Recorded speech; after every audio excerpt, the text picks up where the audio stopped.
یاسر پیرزادہ لکھتے ہیں کہ مجھے اندازہ ہی نہیں تھا کہ شہر میں ایک ایسی جگہ بھی ہے جہاں پر بیماری کا شرطیہ علاج کیا جاتا ہے اور ہر غم کو خوشی میں تبدیل کرنے کی گارنٹی دی جاتی ہے۔ میرے ایک دوست نے اس جگہ کے بارے میں بتایا جو وہاں سے ہو کر آیا تھا۔ یہ جگہ ایک حکیم صاحب چلاتے ہیں جو فل ٹائم پیر بھی ہیں۔ ان کا دعویٰ ہے کہ ان کے پاس دنیا کی ہر بیماری کا علاج ہے، ہر مسئلے کا حل ہے اور ہر پریشانی کو وہ اپنے عملیات کے زور سے دور کر سکتے ہیں۔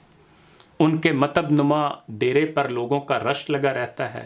لوگ دھڑا دھڑ ان کی کمپنی کی تیار کردہ ادویات خریدتے ہیں، ان کے رسالے میں شائع ہونے والے وظائف استعمال کرتے ہیں اور بیماری کے لیے ان کے مجرب نسخوں سے استفادہ کرتے ہیں۔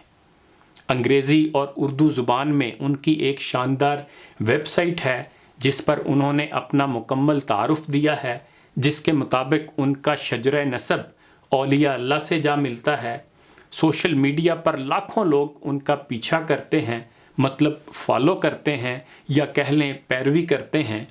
ان کی فیس بک یعنی کتابی چہرے کا صفحہ بھی ہے اور شوشے چھوڑنے اور چہکارنے کا کھاتا یعنی ٹویٹر اکاؤنٹ بھی ہے۔ پیر صاحب کے پاس نہ صرف وظائف اور عملیات کا خزانہ ہے بلکہ دیسی اور یونانی نسخوں کے ذریعے وہ دنیا کی پیچیدہ سے پیچیدہ بیماری کا علاج کرنے کا دعویٰ بھی رکھتے ہیں۔ اس کے علاوہ وہ جادو ٹونے کا توڑ بھی جانتے ہیں۔ آپ ان کی کمپنی سے ریڈی میڈ جادو توڑ پانی خرید سکتے ہیں، دم کی ہوئی چیزیں خرید سکتے ہیں جن کے استعمال سے آپ کے کاروبار میں برکت آ جائے گی، گھر میں دولت آ جائے گی، من پسند پوسٹنگ ہو جائے گی، اولاد تابع فرمان ہو جائے گی، محبوب قدموں میں گر کر لوٹ پوٹ ہو جائے گا، دفتر میں باس راضی ہو جائے گا، بندش ختم ہو جائے گی، کام میں جی لگ جائے گا، سستی ختم ہو جائے گی اور آپ ایک آئیڈیل شخص کی طرح روزانہ صبح 5 بجے بستر سے چھلانگ لگا کر اٹھا کریں گے۔ آپ میں سے جن لوگوں کا خیال ہے کہ یاسر پیرزادہ نے ان حکیم نما پیر صاحب کا قائل ہو کر کالم لکھا ہے تو ایسی کوئی بات نہیں، انہوں نے صرف ان کے دعووں کی تفصیل لکھی ہے، کسی بات کی تصدیق نہیں کی۔ تصدیق کبھی ہو بھی نہیں سکتی کیونکہ پیر صاحب سمیت ہم سب لوگ انسان ہیں۔ ہمیں کوئی مسئلہ درپیش ہوتا ہے تو ہم فوراً اس کا حل تلاش کرنے کی کوشش کرتے ہیں۔ مثلاً سر میں درد ہو تو فٹ سے 2 گولیاں کھا لیتے ہیں کیونکہ ہمیں یقین ہے کہ آرام آ جائے گا۔ نظر کمزور ہوتی ہے تو اینک لگوا لیتے ہیں کیونکہ 100% گارنٹی ہے کہ اینک کے ذریعے صاف نظر آئے گا۔ دل کی شریان بند ہو جائے تو کسی ماہر سرجن سے دل کا بائی پاس آپریشن کرواتے ہیں کیونکہ جان بچانے کا یہی بہترین طریقہ ہے۔ اللہ نہ کرے جس دن کسی پیر کے بچے کے دل میں سوراخ ہوا اور وہ اسے ڈاکٹر مسعود صادق کے پاس آپریشن کے لیے لے جانے کی بجائے اپنے عملیات اور وظائف یا کسی نسخے اور ٹوٹکے سے ٹھیک کرنے میں کامیاب ہو گیا، اس دن میں دنیا کے تمام پیروں، فقیروں، عاملوں اور ہر قسم کے بابوں کا قائل ہو کر ان کے ہاتھ پر بیعت کر لوں گا۔ جس دن کسی بابے نے نظر کمزور ہونے کی صورت میں اینک لگوانے کی بجائے اپنی آنکھوں پر اپنا ہی دم کیا ہوا پانی پھونکا اور اس کی نظر 6/6 ہو گئی، اس دن میں ان بابا جی کی مریدی میں آ جاؤں گا۔ مگر ایسا قیامت تک نہیں ہوگا کیونکہ اگر اس کا 1% بھی امکان ہوتا تو پھر یہ بابے کبھی اینک نہ لگاتے، کبھی اپنا کوئی آپریشن نہ کرواتے، کبھی کفار کی ایجاد کی ہوئی کوئی شے استعمال نہ کرتے۔ مگر یہاں تو حال یہ ہے کہ خود سر سے پیر تک کفار کی ایجادات، دوائیوں اور طبی مشینوں سے اپنی بیماریوں کا علاج کرواتے ہیں اور ہم ایسوں کو تعویذ گنڈے دے کر کہتے ہیں کہ خدا نے چاہا تو آرام آ جائے گا۔ گویا اگر آرام نہ آیا تو نعوذ باللہ یہ بات خدا سے پوچھیں، ان بابوں سے سوال نہ کریں۔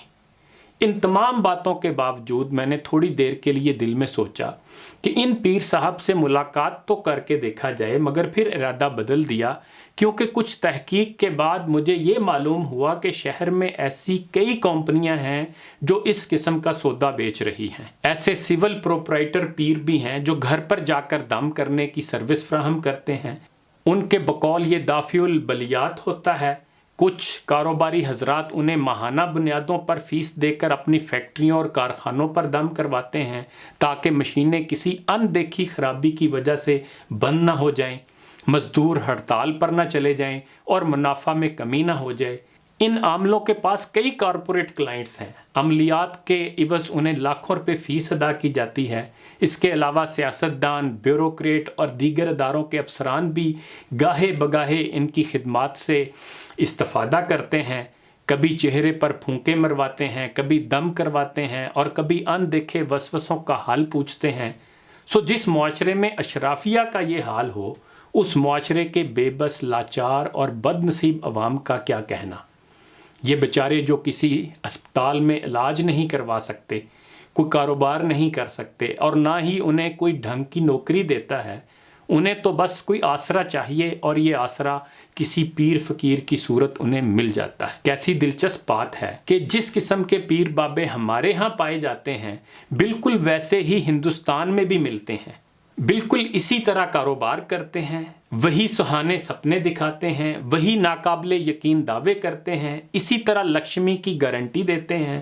فرق صرف اتنا ہے کہ وہ بھگوان کا نام استعمال کرتے ہیں، کسی درگا دیوی، کسی وشنو کا تعویذ گنڈا دیتے ہیں اور لوگ اسی طرح ان کے دیوانے ہیں جیسے ہمارے ہاں کے مرید اپنے بابوں کے۔ دراصل یہ تمام پیر بابے انسان کی بے بسی اور مستقبل کے ان دیکھے خوف کا فائدہ اٹھاتے ہیں، جس سے دنیا کا کامیاب ترین انسان بھی مشکل سے ہی چھٹکارا پا سکتا ہے۔ ان پیر بابوں کے علم کو آزمانے کا ایک ہی طریقہ ہے کہ ان کا علم انہی پر آزمایا جائے۔